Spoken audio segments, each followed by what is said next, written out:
শিশু দিবস পালন, রাজনগরে ভারত পাবলিক স্কুলে আকর্ষণীয় সাংস্কৃতিক অনুষ্ঠান।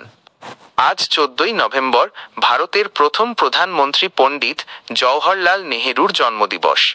দিনটি শিশু দিবস রূপে উদযাপিত হয় সর্বত্র এবারও। একইভাবে রাজনগর এলাকাতেও দিনটি উদযাপন করা হয় বিভিন্ন অনুষ্ঠান ও কর্মসূচির মাধ্যমে। রাজনগর ডাকবাংলোয় ভারত পাবলিক স্কুলের পক্ষ থেকে আয়োজিত শিশু দিবসের অনুষ্ঠান মঞ্চে বিশিষ্ট অতিথি রূপে উপস্থিত ছিলেন অবসরপ্রাপ্ত শিক্ষক কানাইলাল মণ্ডল, শিক্ষিকা শ্যামলী মণ্ডল, রাজনগরের বাসিন্দা, বর্তমানে কর্মসূত্রে স্পেনে থাকেন বিশিষ্ট বৈজ্ঞানিক ও গবেষক সুমন ঠাকুর ও তাঁর সহধর্মিণী শিক্ষক তরুণ মালী প্রমুখ। উদ্বোধনী সঙ্গীতের পর স্বাগত বক্তব্য রাখেন ভারত পাবলিক স্কুলের সহকারী শিক্ষক ও পরিচালন সমিতির সম্পাদক খান রাহাত কমর।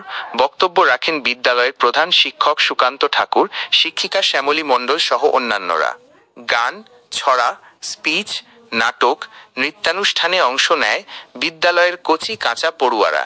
র্যাম্প শো এ অংশ নেয় শিশুরা। বড়দের অনুষ্ঠানও ছিল। সঞ্চালনায় ছিলেন সাংবাদিক সফিউল আলম। পরবর্তীতে সঞ্চালনা করেন শিক্ষক বশির খান। বিগত বছরের বিদ্যালয়ের বার্ষিক পরীক্ষার ফলাফলের নিরিখে কৃতী ছাত্রছাত্রীদের এদিন পুরস্কৃত করা হয়।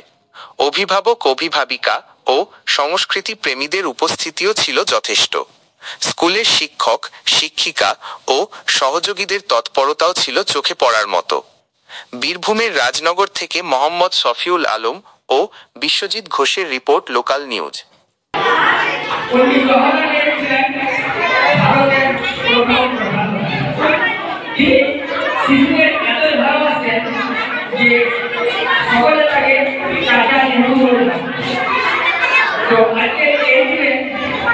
আমাদের একটা পরিষ্কার করতে হবে যে সমস্ত শিশুকে যেন আমরা তাদের একটা সুন্দর পরিবেশে গড়ে